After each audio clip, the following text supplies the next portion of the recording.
thank you to everyone for joining us and welcome to another Medtech virtual event. This is the first Women in Medtech event of the year, and we're incredibly excited. We have a fantastic series this year. We're going to be doing 6 virtual events. Hopefully, we're optimistic, maybe get back to in-person options toward the end of the year, but we'll see how things go. And we're very much encouraged by all of your participation and all of your support. So thank you very much. So I am Rachel Robinson. I am the Vice President at Medtech, and I'm thrilled to be here today with a fantastic group of women. So before we get started, just a few quick notes. Remember to keep yourself on mute. We don't want to have any background noise during the discussion, but there will absolutely be the opportunity for questions and breakout networking at the end of the session. If you do have questions, feel free to pop them into the chat, and Holly, our fantastic moderator, will be keeping an eye on those and helping to run those at the end of the discussion. Also, we could not do this without the support of our sponsors. Medtech is an organization that relies on our partners, and we consider them friends. And I have to give a couple of shout outs before we get started. So thank you so much to our Women in Medtech series sponsors, Toxicon Corporation, the Mullings Group, and Zymedica. We absolutely could not do this without your support. And we thank you so much for continuing to give us all of the encouragement and feedback that we need to make this program possible. So with that, I am going to kick things off and turn it over to Holly Scott of the Mullings Group, who I can't sing praises about enough. She's an incredible supporter of our organization and has been with us several times on this program because she does such a fantastic job of moderating our discussions, but also of giving insight. So Holly, I'm going to turn things over to you. Thank you, Rachel. It is truly a pleasure to be here. Our firm, the Mullings Group, has 3 decades in executive search in the medtech and life sciences space, and a relationship with Medtech that spans almost that tenure. So we're just so grateful to be in partnership, and I'm honored to be moderating today with these tenured and accomplished executives. So I have the pleasure of introducing our guests, and our first guest will be Michal Geva. She is the co-founder and managing partner of TriVentures. And after that, we're going to hear from Maria Bergman. She's the head of the MedTech practice at Broadview Ventures. So we'll kick it off and welcome Michal. Hi, very nice being here. Thank you very much for the invitation. I really appreciate it. Excellent. We're thrilled to have you. Could you share with us a bit about TriVentures? Absolutely. The TriVentures is a venture fund that is focused mostly on digital health and selective medical devices. We are investing out of Israel and the Bay Area. We started with a big focus on medical devices about a decade ago, and over the years have shifted our gears a little bit. I'm thrilled to have started this partnership and venture fund with Professor Peter Fitzgerald from Stanford University, who's been an amazing mentor, partner, and friend. And today we have about $200 million under management. We are 4 partners. We are a group of 12 individuals that are based mostly in Israel, but also in the Bay Area. One of the things that we really like to do is invest in early stages, seed and aid for the most part, and get involved in working with the companies. Collectively, all our partners have been, we've grown up in the industry. So started companies, build companies, transition companies, and we're trying just to bring our lessons learned and make sure that we don't fall or try not to fall into the same potholes. There's enough other places to fall. And we like working therefore with the companies closely and then with the industry very closely. We are great believers that there has to be this linkage and therefore a large part of our LP base are strategics, no strings attached to the companies, but definitely a lot of communication. Groups like Johnson & Johnson, Medtronic, Abbott, Boston Scientific, Cardinal Health, healthcare organizations like Intermountain Health, the newcomers to the digital health sectors, groups like Samsung, Nikon, Sompo, the largest insurance in Japan, And we're trying to really make sure that we're innovating to the needs of the industry. And so that's basically what we're doing. It's very interesting. You're really on the cusp of where technology meets healthcare, which is a highly touted and anticipated area, certainly these days. We appreciate that share. Maria, could you share with us an overview, please, of your role at Broadview? Sure. Hi, everyone. Thanks for having me today. I'm really humbled by this turnout, and it's such a pleasure to see everyone. Broadview Ventures has a lot of similarities to Tri Ventures. We also have a lot of differences. So Broadview is a Boston-based fund that focuses on cardiovascular disease across the entire spectrum of technologies and innovations. So we're diversified across medtech, biopharma, imaging, diagnostics, health IT, digital health. But we do stay very close to our founding LP's mission of cardiovascular and neurovascular disease research and development. And so we have a much more tightly concentrated focus in the sense of therapeutic area than many funds you'll meet and speak with. Similar to Tri Ventures, we are early investors. So first institutional financings is really where we focus, whether that's seed stage, Series A. We focus on translational research. So final stages of preclinical work through first in human is typically where we're funding companies at our initial investment. The other unique feature of Broadview, and I mentioned, we have a single LP. So unlike a traditional VC, all of our funding comes from a single source. It's from the Leduc Trust, which was historically a family trust based out of Paris, now co-located here with us in Boston, and entirely professionally managed at this point. None of the family members are with the organization anymore. The trust has been working in the cardiovascular space since the 90s. So actually started with a foundation in 1994 that's deployed over $500 million into academic research over the years and still incredibly active. Broadview is the direct investment arm, early stage investments, as I said, seed stage, Series A. The latest twist on that model of really covering the continuum of cardiovascular disease research and development is Longview Ventures, which is a fund we launched 2 years ago. I promise there will be a website eventually, but we're more focused on deploying capital than building websites. And that is an additional $100 million that's dedicated to clinical stage opportunities that are arising out of the Broadview portfolio. So companies that have been de-risked through Broadview are eligible for another $6 to $12 million through the Longview investment vehicle, really focusing on advancing them through clinical and regulatory milestones.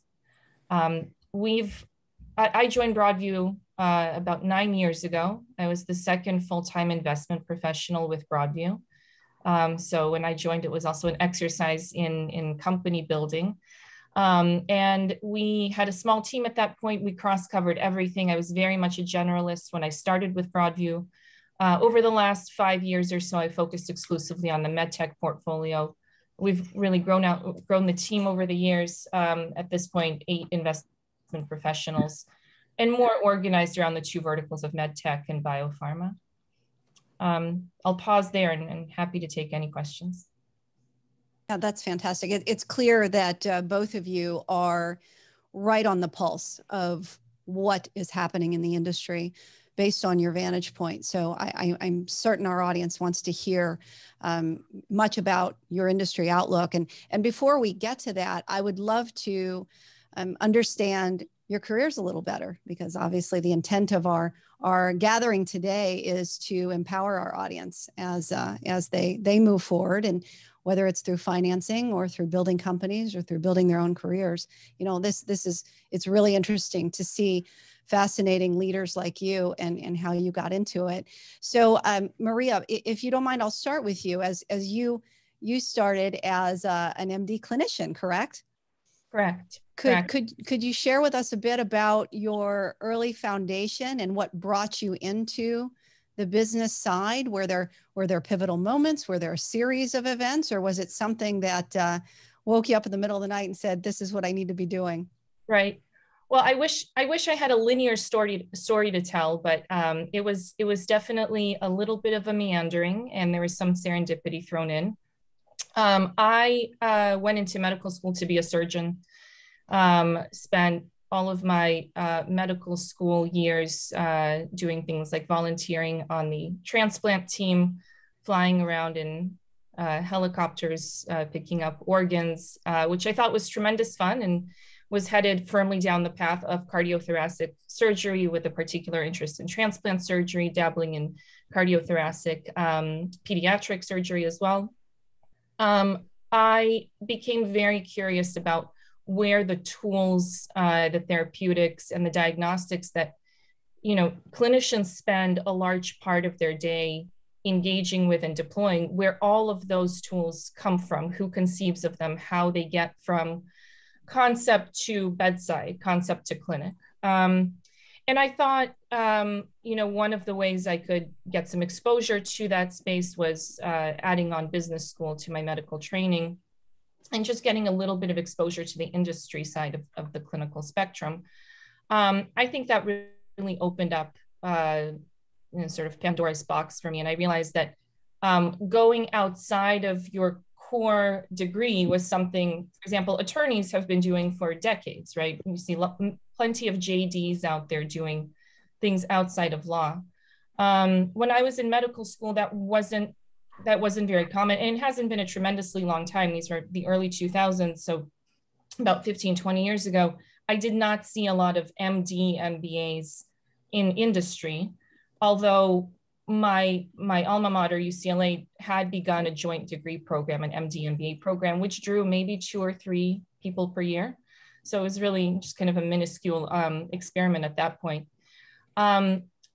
Of the MD, MBA cohort that I was in, I'm still the only one that has left clinical practice to go off and do something else out of my class of about 130. And so there is no blueprint. I sort of had to follow my, I want to say instinct, but it was really my curiosity. So while I was in business school, my goal was to learn as much as possible in that 2-year stretch about different sides of the medical device and the biopharma industry. And so I thought management consulting was a great way to do that, seeing lots of reps, lots of different clients, and learning about their business models, their innovation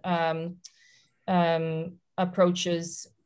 And so with that in mind, I did a summer internship, which was what initially brought me to Boston. Spent time with a firm called the Monitor Group, which no longer exists. It's been subsumed by Deloitte since then. But that further just showed me how much optionality is out there.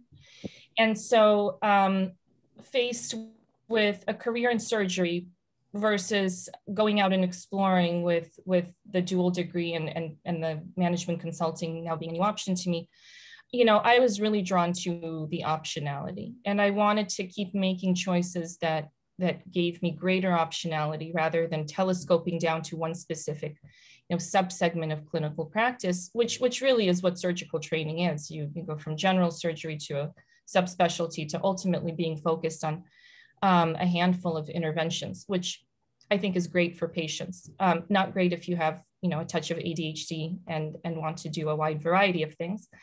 So I spent time, again, meandering story, I spent time training in surgery in Boston, just long enough so I could maintain a license as a generalist. And then I spent time in management consulting and realized that, venture as a career was something I would likely find interesting if and when I could make it into venture. Really liked the variety, that I was seeing in the venture landscape.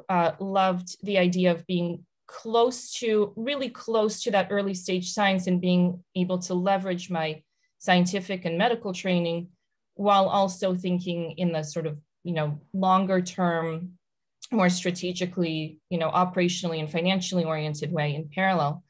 And then this is where serendipity drops in. I as Monitor Group was approaching their acquisition by Deloitte, I was looking around and met Broadview Ventures. And I think within 2 or 3 weeks, we had an agreement for me to come on board. And haven't looked back since. So here I am almost a decade into venture, and it really is as much fun as I expected it to be. That's excellent. That's interesting. So it really was at the intersection of an acquisition. You were in the middle of a deal and ended up creating a deal of your own. That's right. Yeah, that's fascinating. Mikhail, you have a tremendous history, and what I think I'm just astounded by is that you were the first VC firm, female-run VC firm in Israel. I'd love to hear more about your path and your career as an entrepreneur and how you started. Could you share a bit more with us? Sure, absolutely. So first of all, I have to say I envy Maria because I don't have an MD degree, and knowing all she knows in terms of the scientific background, I'm sure is very, very helpful.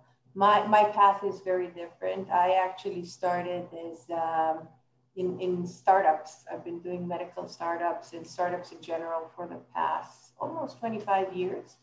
Probably on my 3rd year, I, by accident, kind of got to join as a first employee in medical device startups. It was the school of my life because, as a first employee, you can just basically take a lot of responsibilities and learn the business. It was kind of the 4th startup from the same serial entrepreneur. So I had a lot of, it was a really excellent opportunity to learn, to study, and to expose myself. And I ended up working there for about 4 years, running QA and regulatory departments. But I actually had my fingers probably in every single component. When I remember when I started in the first couple of years, we basically did everything. So I was learning how to harvest beans because it was a cabbage procedure. It was a device for cabbage. And then I learned how to do the prototypes under microscope, and there was nobody else to talk to the investors, so I would be in those type of meetings as well. So it was a lot of fun. It was 1st, 2nd, and 3rd degree in a very condensed time. And then, I got an offer about 4 years after. One day the phone rang and somebody that knew me said, "We want you to come and help run a company in the United States." I thought, it's like, what is this supposed to be? My husband, I had already my first child, and I shared with my husband, and he basically said, "Come on, we're going to California. This is a once in a lifetime opportunity." So we packed a 2-year-old girl and we moved to California, and there I had a really great opportunity to, first of all, expand my wings, and I ran 3 different departments: clinical, quality assurance, and regulatory. But for me, it was really an eye-opener. Israel has a lot to do with technologies, and it's a hotbed of technology, but the market is not there. We're very good in some things, but the market is simply, 5 to 10,000 kilometers away. And being in the Silicon Valley, understanding a little bit more the dynamic of those businesses, meeting a lot of the people, and really even, we all speak well English in Israel, but we don't speak the nuances. We don't speak the American. And it's a cultural issue, and it's really embracing yourself within the industry. So for me, it was a very, very good opportunity to expand, to learn, to contribute. Later on, we sold those companies. But, when I came back to Israel, I did a few more startups. And after a while doing those 3 departments, I moved into the marketing and business development side of the things because I was intrigued by doing things I don't know. Just like Maria said, with a tad of ADHD, probably I feel like I have to invent myself every few years and doing more and new things. So I moved into marketing and business development, trying to understand better how the business side of things is working. And about a decade, maybe even now 12 years ago, I reached out to two people that I used to work with in California, and two of the leading cardiovascular key opinion leaders, Professor Peter Fitzgerald and Professor Marty Leon. Those were the people I worked when I was running that big IDE trial for in the States. And basically said, why don't we do something together? Why don't we try to not just bring capital to companies, but kind of help those entrepreneurs get closer to the market? When I started Tri Ventures, I didn't think very highly of VCs, and I didn't really want to even start a VC. That was not in my cards. But I did want to bring the international flavor to where I live, which is Israel. And I said, what are the things that are missing in Israel? On one hand, we have great entrepreneurs and great technologists. But on the other hand, as I said, the market is very far away. So how do you bridge it? You bring people like Peter and Marty to work with the early stage entrepreneurs and really make sure that we get off on the right foot. And more than that, I really wanted to bring the international flavor, and that's why we ended up also having a lot of strategics. But money, it was like we have to work on management, on market appreciation, understanding how to bring things to the market, and money. Those were the first slide of the need. You know, every startup or fund starts with the need. So this was the first slide in my first presentation at Tri Ventures. Market appreciation, money, and management skills. And eventually, you know, I said, why don't we put our heads together? We put a little bit of our own money. We started investing. After a few months, I said, well, great, this is good. We're working well together. Now let's go and raise tiny little money. The idea was to raise $10, $15 million to basically start companies and help invest at the beginning. I didn't come from the financial world, and I was worried that I wouldn't know what to do with all that money. So we wanted to take it as baby steps. Actually, the first I had, my first meeting, somebody wanted, Peter and myself were there, and we basically said, okay, what if I come and put the whole $10 million? And stupidly enough, I said, no, I don't want to work for you. I want to have it more balanced and stuff. Then the world crashed in 2008, you know, and I didn't even know what's coming because I was so naive. I'm like, no, we're going to raise this thing. Don't worry. The first close of Tri Ventures, I can't even say it was a fun because I went to my brother-in-law, and he's, financial guy. And I said, I managed to scrape $5 million. Should I do a first close or not? And he said, you should close and go get more money. So that's what I did. And I appreciate that advice. And eventually the first fund was $30 million, then another 100, and then we're expanding. We have expanded from there. And then, I didn't really intend, it wasn't in the plans, as I said, to start a VC by itself. But we did do a PR after we closed the fund. And I didn't even know that I was the first female in Israel to do a fund. It was actually written by one of the talkbacks and then written in the paper. And, when you're driven by a mission, and in many ways, like a startup, you just go and do what needs to be done. You don't think about it. And that's how I ended up being the first female. That was a long story for a short run. Oh, it's fascinating. And the similarities between you two and so many, powerful, successful individuals I speak with on a daily basis is, you feel this mission and this pull, and then you're taking actions that are crystallizing it. And it's this North Star that pulls you. And you said you weren't even thinking about it. I think you were thinking about it, but perhaps it was more subliminal. And then as things unfold around you, then it becomes more clear. It's like, okay, this is what we were building for the whole time. So no, that's tremendous. You know, one thing I have really admired about the Israeli culture and the US business, because in MedTech, we do so much work with Israeli-based technology companies. And I know you both have extensive roots in that area. The mentality of being fearless about failure, to me, is incredibly admirable.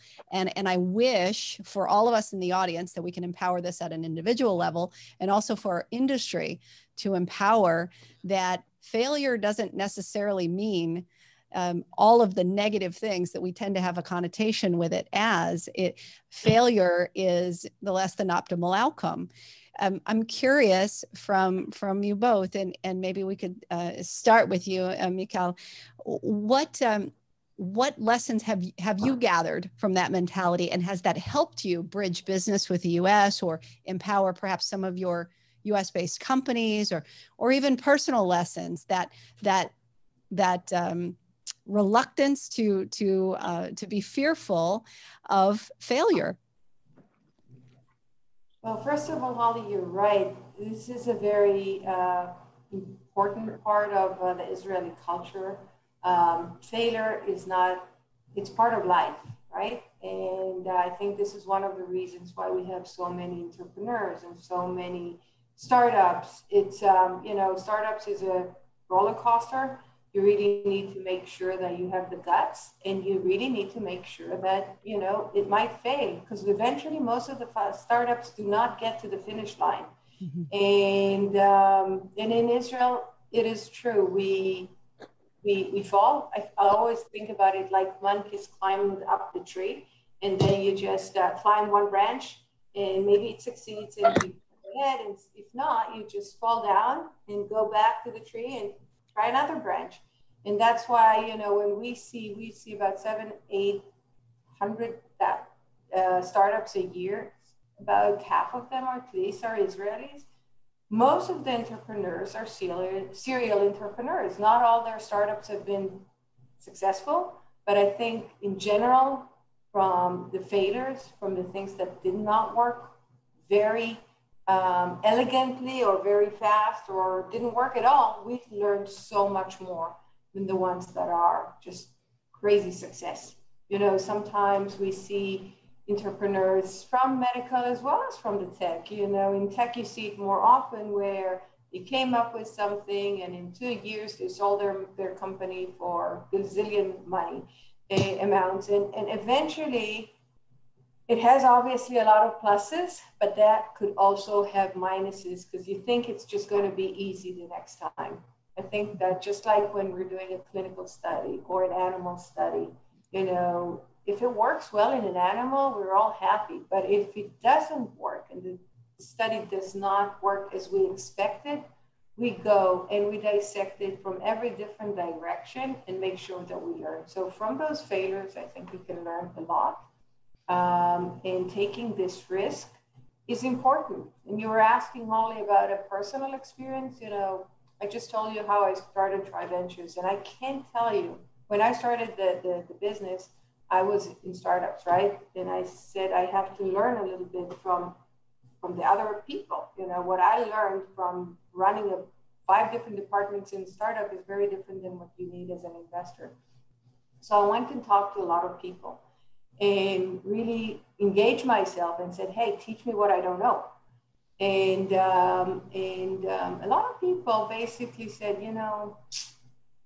maybe it's not a good idea.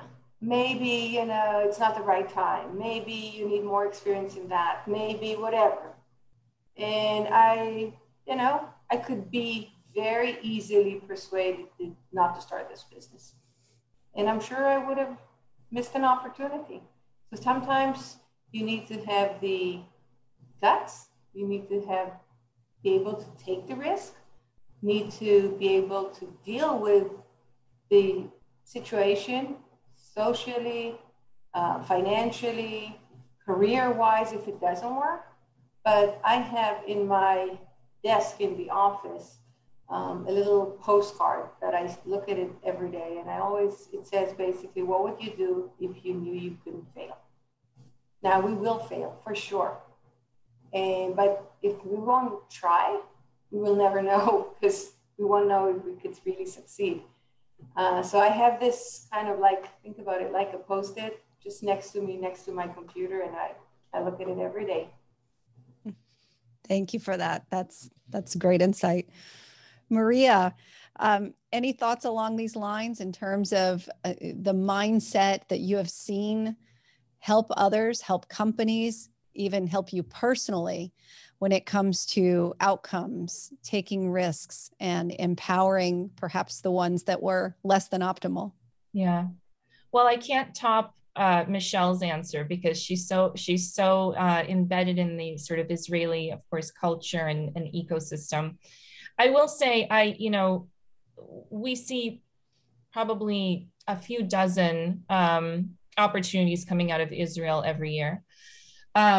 The speed of innovation, the fearlessness of the innovation happening there is really incredible. The sort of the willingness to think out of the box and to really take risk at the initial, even at the concept level, is really incredible.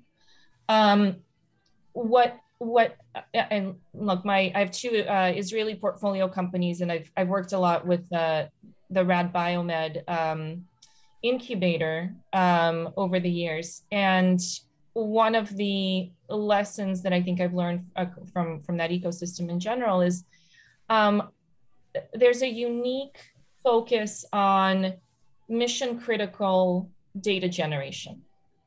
And what I sometimes see on the US side of the ecosystem is a criticism of certain Israeli startups, of many Israeli startups, that they're maybe too capital efficient, that by the time they're ready for what they consider their Series A, US investors are often looking at them and saying, well, that's not a company yet, right? It hasn't been built out, the team isn't there, or maybe the regulatory strategy hasn't been well-defined or really polished.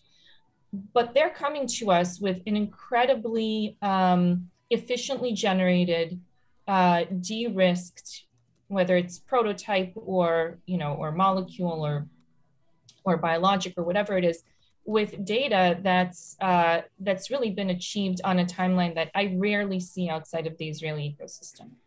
Now, can that translate to the US? To an extent, yes, I hope so. And one of the sort of, I think, translational lessons that we try to pass on to the rest of our portfolio is that commitment to data generation above all else. Broadview as a fund, we have academic and philanthropic roots, and as we evaluate opportunities, and in our case, we see somewhere between 400 and 500 opportunities each year. As we evaluate opportunities, we're looking for line of sight to patient impact. We're really looking for a reason to believe that the innovation, whether it's a device, diagnostic, or therapeutic, will impact either outcomes, quality of life, or another critical to patient metric. The only way we can get there is really through translational de-risking data that gives us reason to believe that what we're seeing in animals will translate to humans. And maintaining that focus, not just throughout our diligence, but through the initial funding of companies, is something we've really espoused and that we support our portfolio in. For me personally, what I've learned a tremendous amount from the Israeli ecosystem is beyond just the sort of willingness to try and fail. It's really knowing when to say enough, right? There's I think a difference in if we just look across startup ecosystem in the US and startup ecosystem in Israel. In the US, I think there's a willingness to try, and if something doesn't work, to re-engineer, reconfigure, try again, and try again. And occasionally that results in startups that have been around for many years, sort of working away at their technology, maybe not occasion, and this is, these are individual examples, but occasionally you'll see startups not making tremendous progress, but that reluctance to say, you know what, this isn't working, and setting it aside. In Israel, that sort of fail fast mentality, I think, allows people to move on, right? To say, you know what, this didn't work. We're going to try something entirely different. We're going to shut down this company. We're going to go off and do something else. Or we're going to reconfigure completely and start from scratch. So I think of it as sort of the unbearable lightness of being an Israeli startup that I wish I could espouse more. There's, I think, a cultural difference, but a lot of really important lessons for us to learn in that willingness to try and fail and set aside when it hasn't worked, and really move on in a quick way to future and further innovation. And allowing for that flexibility across the ecosystem. So it's something I keep watching and admiring and learning about. And much of what Michal describes really resonates with me as well. Yeah, that's quite interesting, and it's a nice segue in terms of moving towards the industry outlook. I know our audience is very, very interested in what the last 12 months has been like from an investment perspective, and what the impact of the pandemic has had. And let's start there, perhaps. And Maria, since you're still on screen, let's go right there. What impact has the pandemic had, perhaps, on diligence and cadence? And maybe we could start with, a year ago, right? We were down the street from the Biogen epicenter at this exact time, and the world changed within several weeks. So how did the investment community, how did you and your firm manage through that? And where are we today versus where we expect to be? Sure. I think it was March 9th or so that we had our last in-person meeting around the Broadview boardroom table. And we were really bracing ourselves for a rocky couple months. Naively at the time, we thought, a couple of rocky months, right? It's really amazing how even as a life science, ecosystem, I don't know that any of us realized that this could be on the scale of, 12, 18, or 24 months. But at the time, as we were taking stock of things, our first priority was really to pause and take stock of the portfolio and make sure we were supporting our existing portfolio companies through, what we knew was going to be a tough stretch. So we focused on companies that were, short on cash runway, that may need bridge rounds to make it through what we expected would be a delay in fundraising, delay in ability to execute on their next milestones. So really inward looking period. March, April, high degree of focus on existing portfolio. And we did. Look, I have to admit, we paused on new investments for a 2 to 3 month long stretch there. What we saw in the ecosystem around us, and what I was pleased to see, is deals that were underway. And we had, in our portfolio, probably 4 or 5 significant financings that were in final stages of diligence. These were sort of the $20 to $40 million Series B, Series C rounds that were on the brink of closing. And what we saw was actually most syndicates hung in there. So most of those deals came to fruition. They closed. Pricing was an issue that started coming up immediately, right, in March and April. And there were plenty of times that that deals were recut or renegotiated, but ultimately companies got funded. And there was globally, I think, a surprising lack of, shying away, or there was a lack of, funds walking away from commitments already made. So that was great to see. And and I think just really encouraging for the whole ecosystem, that venture funds stay true to all of their commitments, and funding proceeded as expected. Over the course of the year, what became really palpable to us was, I think, twofold. One was that given the global uncertainty, right? And I think everyone who's listening in probably saw the same, really not knowing how the public markets were going to unfold. There was to us a somewhat surprising and encouraging influx of capital into the private markets. And so we've all seen the same press releases, but lots of new funds closing this year, right? Lots of new venture capital funds being raised. And so capital availability to startups, really, I think, being encouraging. On the other hand, deploying that capital, at least for us, I'll say became a little more challenging. And this is where, a lot has been said about the human interactions and what we're all missing in this environment. As I think back on 2020 and the deals we completed, disproportionately those deals happened with companies that we already knew well pre-pandemic, where we had existing relationships with the founding teams, or we'd had a chance to diligence them and meet them prior to our all virtual work model setting in. And at the syndication level, I think disproportionately people are working with funds and partners that they've worked with before and who they know well. And I think that has been for us the biggest impact. It is very challenging to, I think, start new relationships in this environment. As much as we've all done,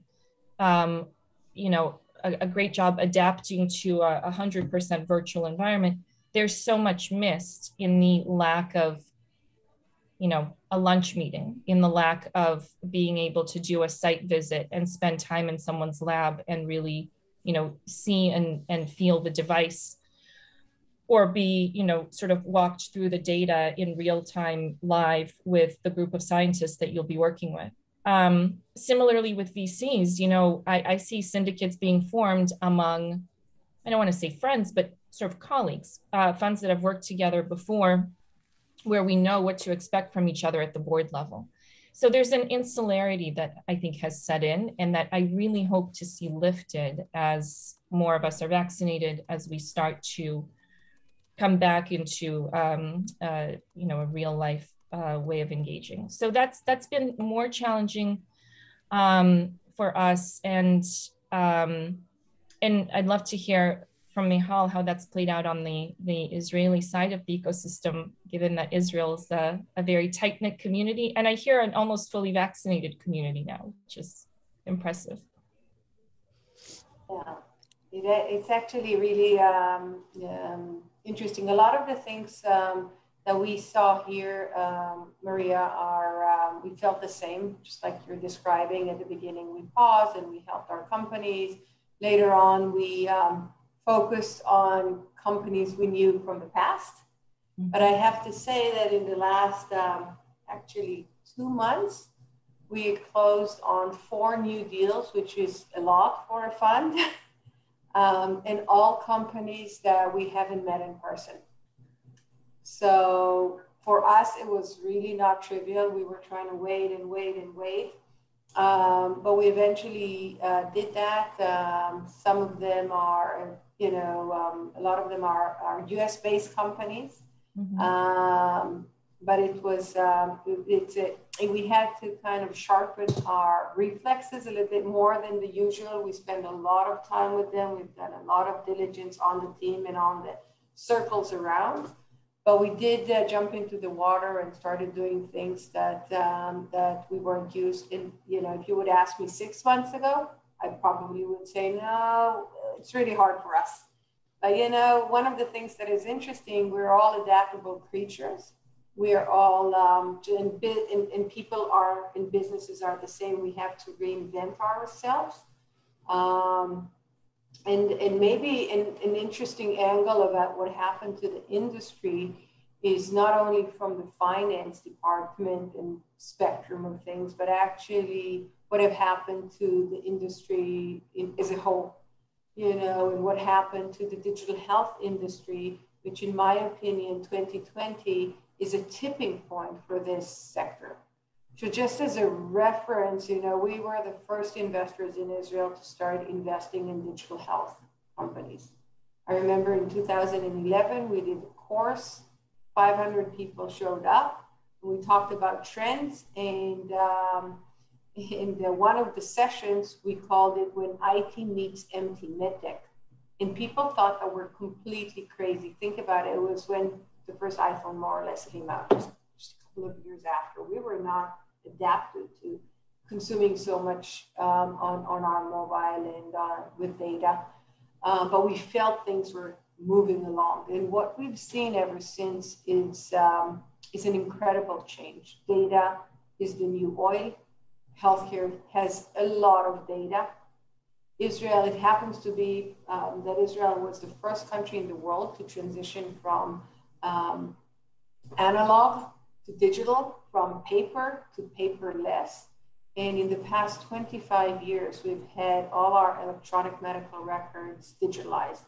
Lab tests, genomic tests, imaging, everything is digitalized and everything is kind of under one roof. So think about, we're sitting in Israel on a hub of amazing data. And with data, if you have, one of the things that we're also seeing the past several years is a huge tsunami of talents coming from the tech side into this sector, saying, guys, we know how to deal with data. We've been doing it in cybersecurity and cloud computing and all those techie more things. But if you give us data and you tell us what we need to do, we'll just do it. So we are really enjoying all over the world, I think. I feel it very much in Israel as well. We're seeing more and more entrepreneurs coming in. And as a result, more companies and more funding. And I think all of that was just a promo to what happened this year. And this year with the pandemic, I think, first of all, we have to understand, COVID didn't start anything, okay? Digital health was projected to increase by fivefold from $100 billion business to $500 billion business in the next 5 years, okay? This was projected at the end of 19, just before COVID. What COVID has done is expedited a lot of things and shaved probably a decade of hard integration, of uphill battle to a conservative kind of sector like healthcare.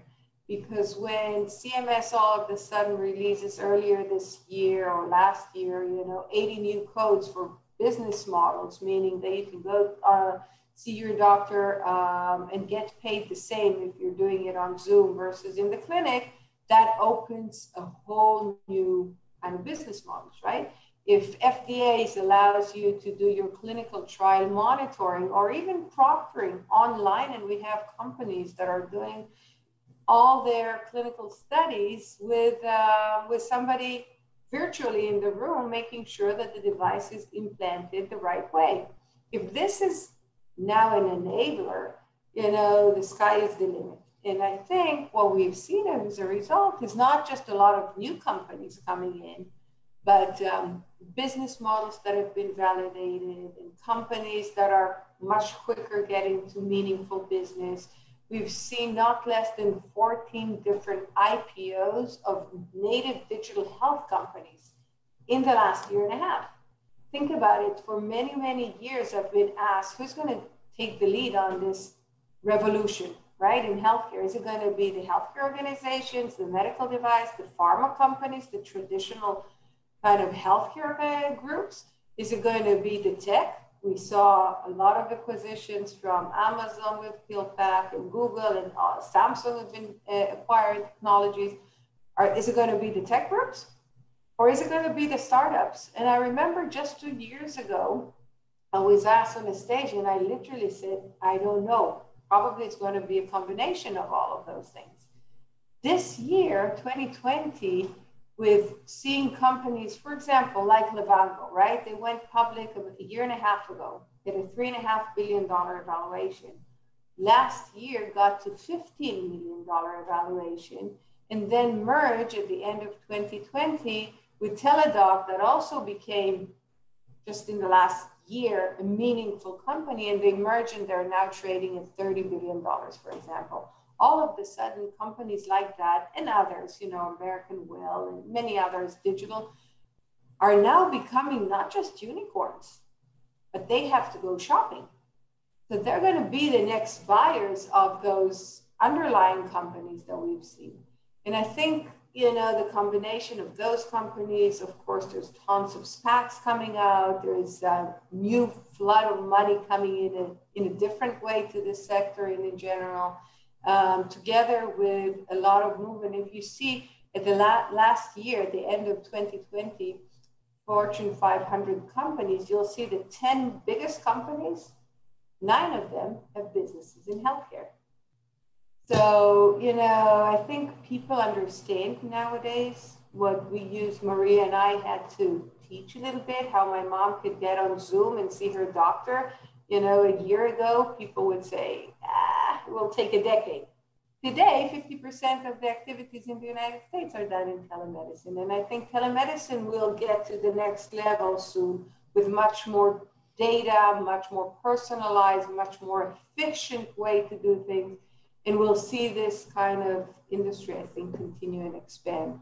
So this is definitely one of the trends that I also see as a result of the pandemic. That's excellent. And that's also from what you both have shared.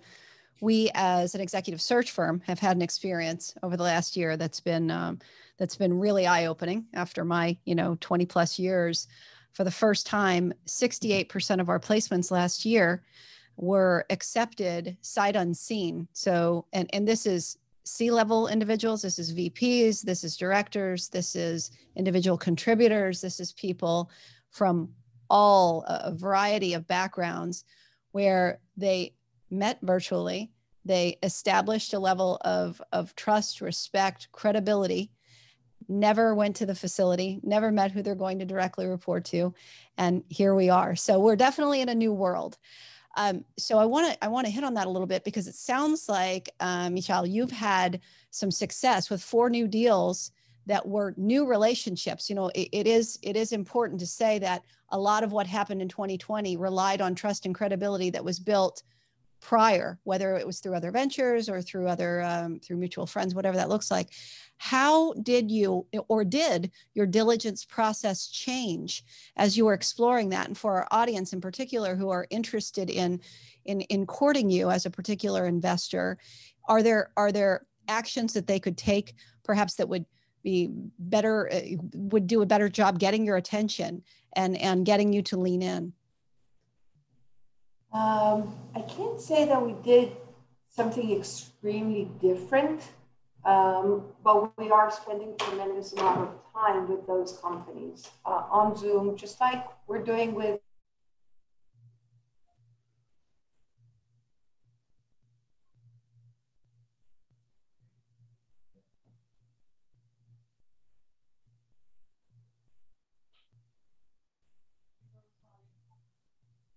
attention. Don't just come with the technology, okay? Technology is important, it's very important, but we have to remember that the success of a company is like a string of pearls, and technology is just one pearl. Maybe, you know, we're better at it, maybe we know how to fix it, how to do it, how to solve it, but it's only one challenge. And I think in today's environment, especially in the digital health, I think in medical devices, technology is key, is currency. Technology and clinical and scientific data is currency. In digital health, whereas in many ways, you know,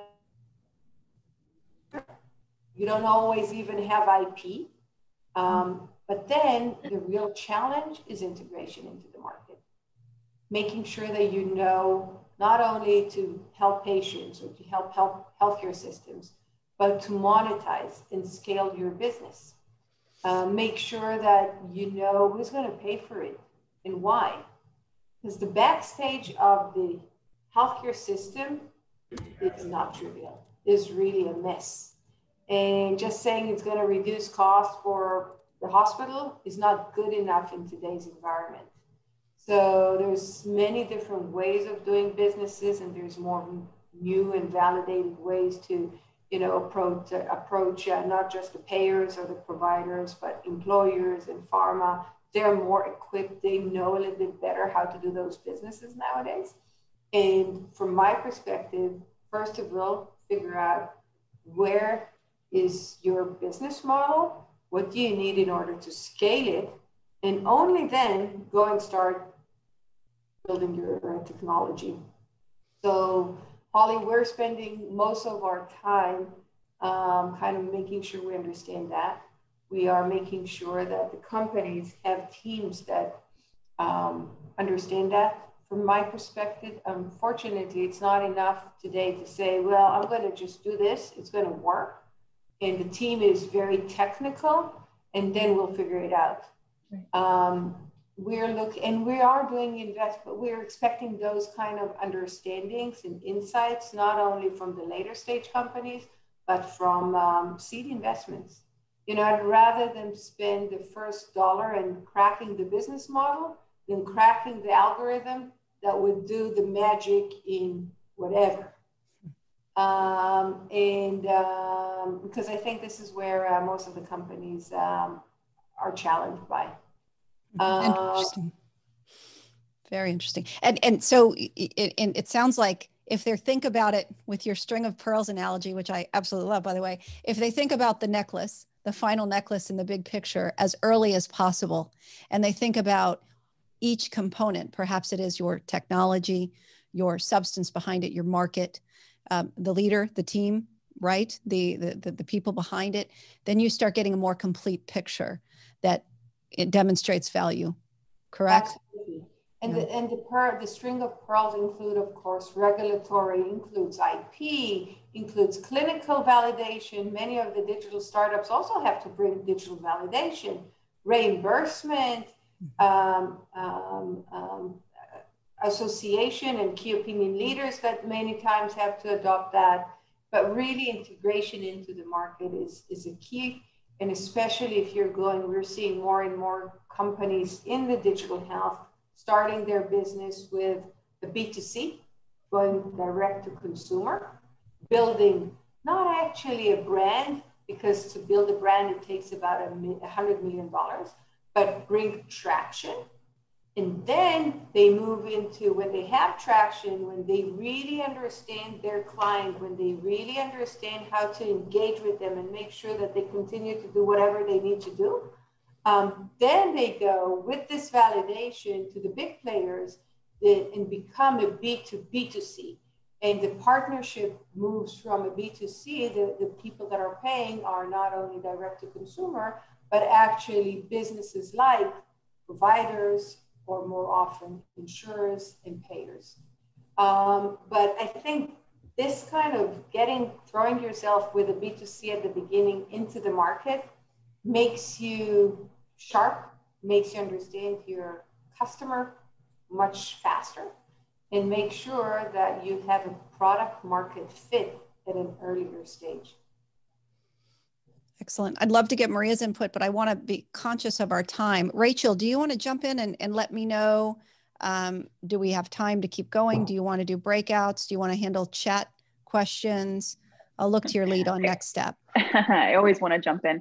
I would say we could probably take a few more minutes if our speakers have time to answer some of the questions from the chat, because we did have a number of questions come through, and I think that would be probably more useful than jumping over to networking right now. But Maria, Michal, I want to be cognizant of your time. So if either of you have a hard stop, I understand.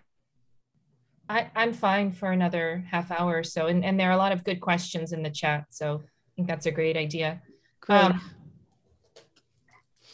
Holly, I can answer your last question, which is, how things have changed, right? In the context of what I mentioned. I do think that, the sort of the more deliberate and more time spent in diligence, even though it's all over Zoom, is going to be a big part of the new normal, right? Because we're all getting used to it. We're realizing that we have to leverage, and we're finding creative ways to leverage the resources we do have. So as we diligence new opportunities, we're doing creative things on our end, like asking our KOLs to serve as our sort of, technical or, procedural in some cases, eyes and ears for the device side of the portfolio. Easier to do with devices than drugs, arguably. But finding virtual ways of doing, demos, finding virtual ways of doing site visits, spending a lot more time just getting to know the team, not just through direct conversation with them, but really talking to, who sort of people we know in common. I don't want to call them reference checks because that sounds so cold, but really getting a 360 view of the people we're going to be working with. And the reason I keep coming back to sort of the human factor of our investment is I love the string of pearls analogy. And I think that big pearl in the middle is the team for us. Because you can have the perfect clean reg strategy and beautiful technology and, data that looks super promising. If you don't have the right team, it doesn't move forward, or it moves forward, but it falters. And I'm all for, failing fast, and we expect, given the early stage, particularly the seed stage investments we make, we expect a lot of failures. The team-based failures, the companies that don't succeed because of team issues are the ones that really hurt, I think, for everyone. And so that's where we try to front load as much de-risking as we possibly can. And it's mutual, right? We always encourage the startups that are thinking about working with us to talk to our CEOs, call our current portfolio. They need to know what it's like to work with Broadview. And I don't know that it's terribly unique, and it really comes down to sort of a person by person type of diligence. But I always make my list of, portfolio company CEOs available to companies that we're in the final stages of diligence with, so they can hear about Broadview, they can hear about me as a board director, and really get a sense of what that working relationship promises to be like, because it promises to be a long one, right? I think we have to acknowledge that these are, 4, 5, 6 year relationships in many cases. And so we do take that seriously. We are, and maybe I didn't give us enough credit, we are bringing on a new hire actually on our investment team in just 2 weeks. Never met him in person, but we're super excited to be bringing him. And it was a unique interview process, but we feel great about it. And the right executive search firm in this case made all the difference. So. Excellent. Yeah, I can also give you some assurance that of the placements that were made last year, which was again a heavy majority, everyone came back with no surprises, right? They came back when they finally did meet their team. They thought they already knew them, and it didn't feel like the first time. And the same thing with employees in the organization. So it's great to see that the diligence and the adaptation of our, I hate to use the word new normal. I know we're all tired of hearing it, but reality is we will likely hold on to practices associated with new investments, associated with new hires, which is an investment in your team. All of these will likely incorporate much of this moving forward, even as we all do go through the vaccination process to get back to something. So now this has been tremendous share. Rachel, I'll look to you to pop out some questions that you think would most be of interest to the audience. Sure. I think one of the big ones that has come up, and I think it's always something that people ask is how early is too early for investments? And to be talking to you all. So Michal, maybe you could answer that first, and then we'll go to Maria. Never too early, but I think in order to get our attention at least, you have to have a solid team. You have to have, and team, I mean founders that complement themselves. It's always better to have a team of founders rather than one single founder is like a table with one leg. So it's a little bit better to have two, better even to have three that complement each other. And it's very important to, before you come and talk to us in general investors, do your homework, not only on us, but on the technology. Go talk to your clients. Go make sure that you don't just tell them the story, because sometimes, you know, we tell a story, and if we're very energetic people,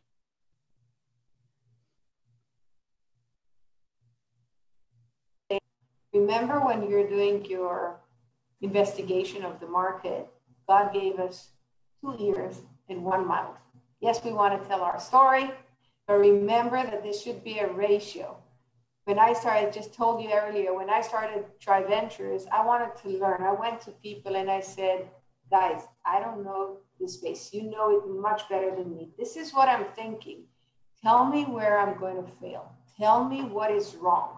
Don't tell me just, you know, oh, it's great. It's so much easier to tell somebody, sure, it's great, and then get him out of the room and say, well, we'll see if he manages or not. You know, but sometimes if you really connect with people and, you know, show your vulnerability and ask them, what do they really think? Where is it going to not work? What are the challenges? Where should I spend my time? It is unbelievable what people are really willing to tell you, which is the truth. Sometimes we're just getting so excited and telling and sharing our story. And, you know, I learned that if I speak a lot in a meeting, it's probably not good, even if I'm presenting a company or my own fund. People want to share their ideas. We just have to help them get it. And the feedback is tremendous. So if you go and make sure you do your homework, make sure you talk to many different industry players and validate it, then make sure that you have whatever you need, the talent, access to data, if that's part of the component. Make sure you have some kind of validation of your story, not just a PowerPoint and here we're going to conquer the world, but how we're going to do it. What does it need? What does it require? And some kind of a proof of concept or validation. I think it should be well, especially if the need is big. Make sure you're not doing incremental things. The world today, in medical devices, it's very clear, and maybe Maria could share with that. I remember we used to see a lot of tiny little incremental changes, whatever, in the days of stents, right? Yes, there was a stent, or yes, there was a new valve, but then the next version and the next version would be, yeah, this is going to do it much better, right? 2% more efficient, or the clinical outcome is going to be just a little bit more.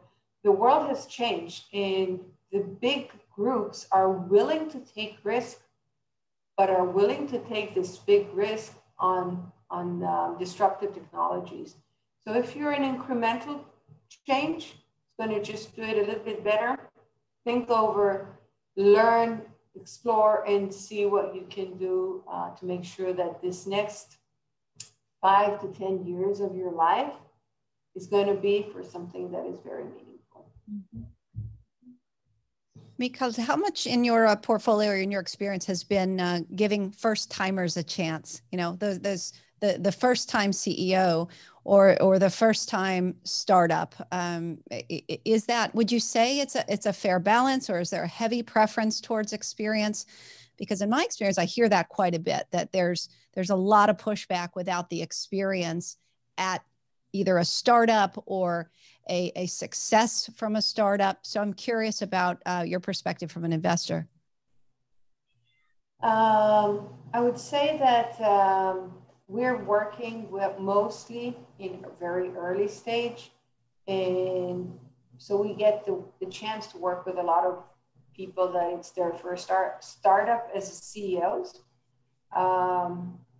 But it is, I would say it's rare probably for us to invest in somebody that didn't at all come from a startup environment, okay? So I think that many times when I meet and, you know, I like a company, the first thing I would do beyond the general practice of you know, the whole story of the company, I'll then go and spend time kind of mostly one-on-one with the entrepreneur and really understand who this person is. and really double click on what was his history from personal level, but also history career level. Because what have been imprinted, you know, if it comes from a corporate, it's one thing. It's if it comes from a startup, it's just a different pathway and different risks and different stomach ache that you have to go through. And understanding those elements, I think, is important in order to make sure that we understand what kind of capabilities and experience he have. So yes, we're giving a lot of,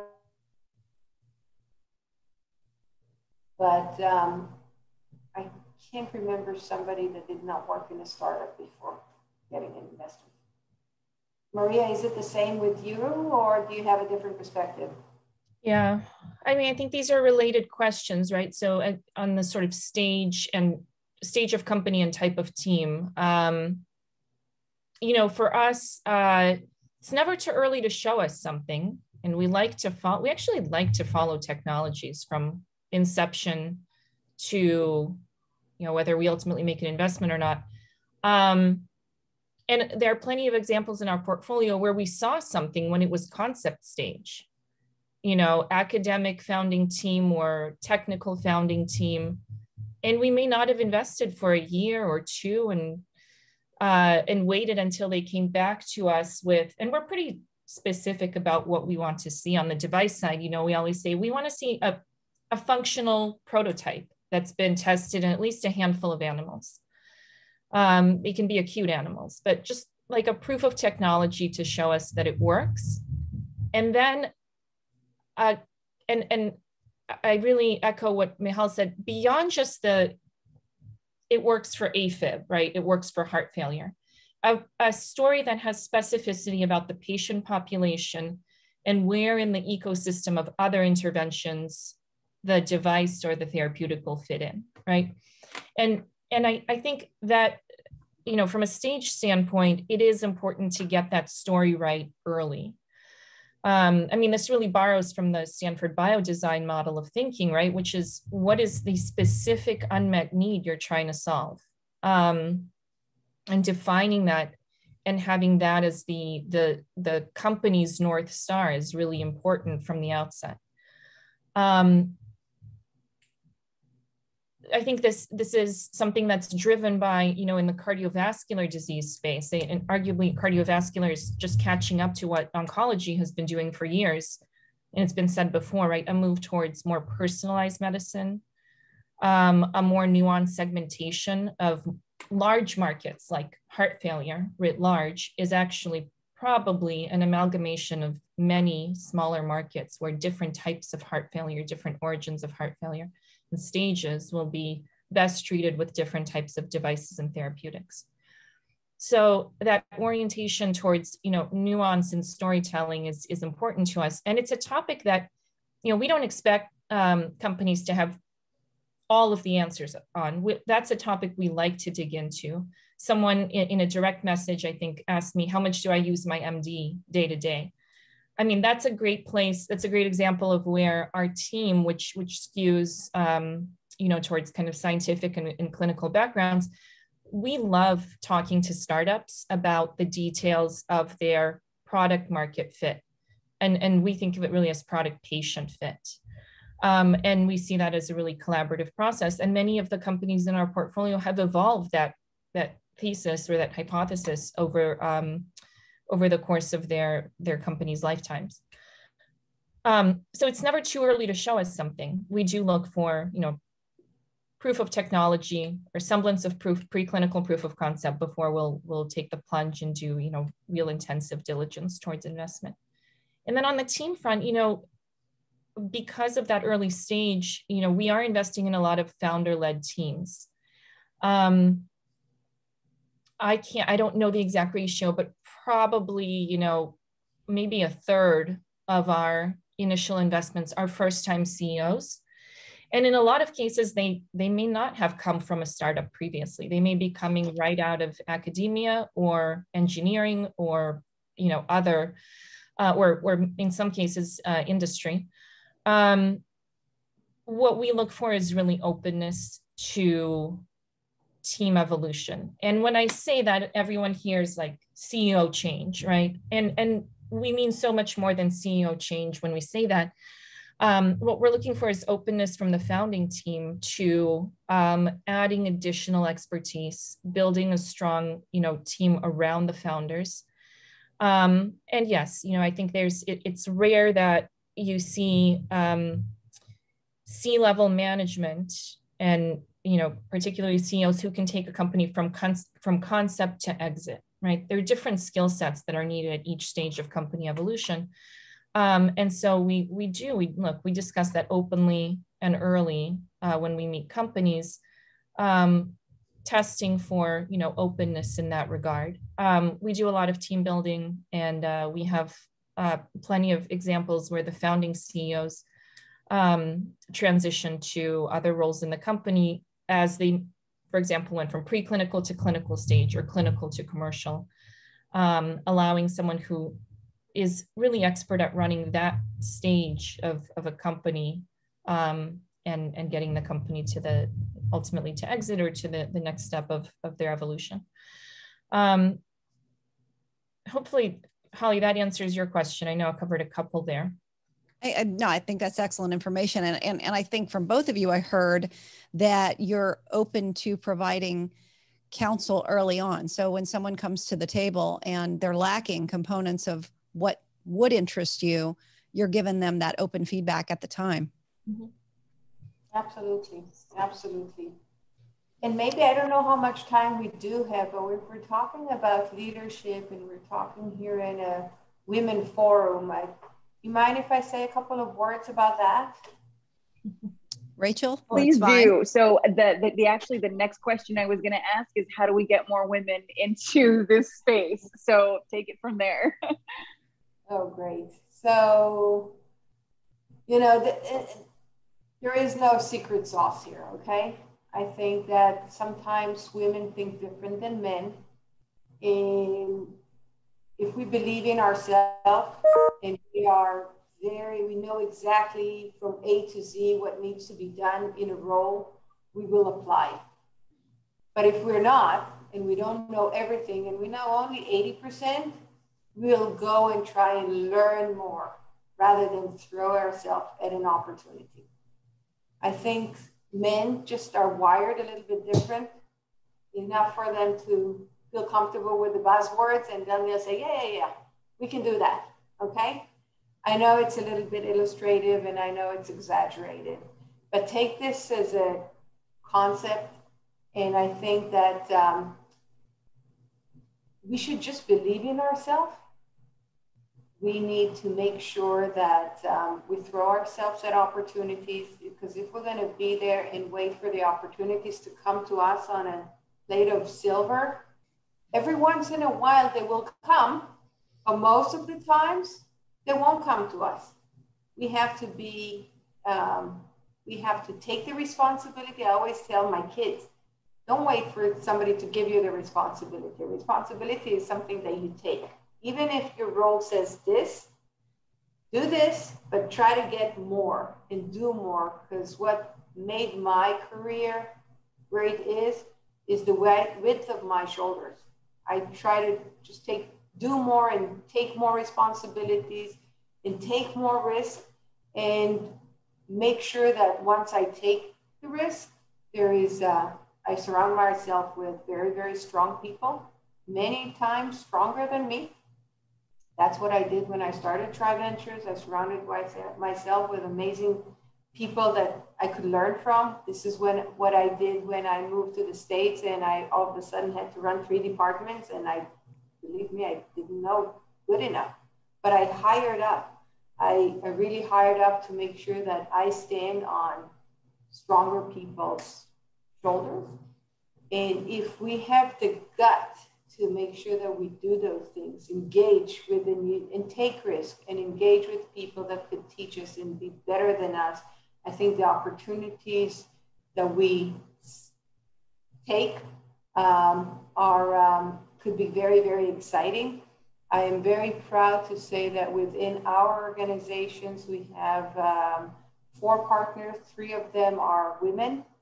We have 3 or 4 CEOs in our portfolio companies, and probably, I didn't do my homework well enough, so I can't remember, but probably maybe a third of our companies have female founders in the teams. So definitely a lot of the opportunities are out there.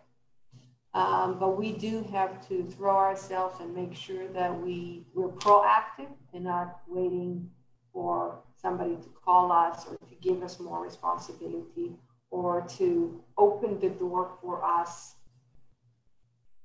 Let's do it, you know. And the secret is in your hands. The secret is in you know, take control of your destiny and just do it. Just like the Nike says, right? Do it. Exactly. That's awesome.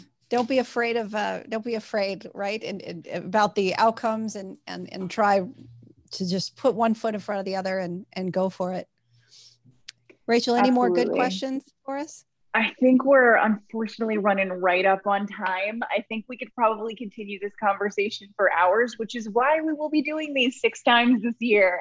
And we would welcome both Maria and McCall back anytime to continue this conversation. So let me just say thank you. Thank you to you both for joining us. Holly, thank you for guiding an excellent discussion, and as always, in infusing your wisdom in there as well. I cannot say thank you enough. This has been just so incredible. So kudos to you all. Thank you. Thanks, Rachel. Thanks, ladies. Thank been you, tremendous. So to everyone joining us, thank you for sticking through to the end. We did not actually get to any breakout networking, but we are going to plan some individual sessions based on the topics that we put in the Eventbrite discussion. So we'll get together and have small group discussions on tips for obviously leadership, dealing with families at home, homeschooling. There were a lot of different topics that you could choose from. So we will absolutely shoot a note out to continue those in small discussion forum. And I will keep everyone posted on our next event, which will be happening at the beginning of April in conjunction with the Biomed Digital Conference. And we're going to focus on women who've taken the technical track. So engineering, scientists who are working their way into CEO and president positions and what that's meant for them. So thank you all again for joining us, and have a wonderful rest of your morning. Thanks, everyone. Thank you, everyone. Bye-bye.